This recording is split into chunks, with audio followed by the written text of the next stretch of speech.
يا ترى ايه افضل سناك انت ممكن تاخده بين الوجبات ويعلي لك الحرق كمان؟ عشان تعرف اجابة السؤال ده لازم تفهم ان على حسب نوع الاكل اللي انت بتاكله على حسب استهلاك الطاقة. يعني ايه؟ يعني أنا لو انا باكل بروتين، الجسم بيستهلك طاقة قد ايه؟ من 20 ل 30% من الاكلة اللي داخلة دي علشان خاطر يهضم البروتين. يعني لو انت بتاخد 200 سعر بروتين، فالجسم هيستهلك 60 سعر من ال 200 علشان يهضم لك ال 200. يعني في الاخر هيتبقى قد ايه يدخل الجسم؟ 140 سعر فقط لا غير. اما النشويات فهي هتستهلك من 5 ل 10% من الكميه اللي داخله. اما الدهون فبحد اقصى هو بيستهلك 5% فقط لا غير.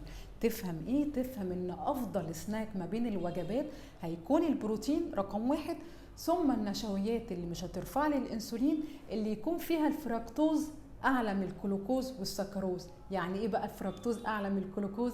هقول لك الحلقه الجايه.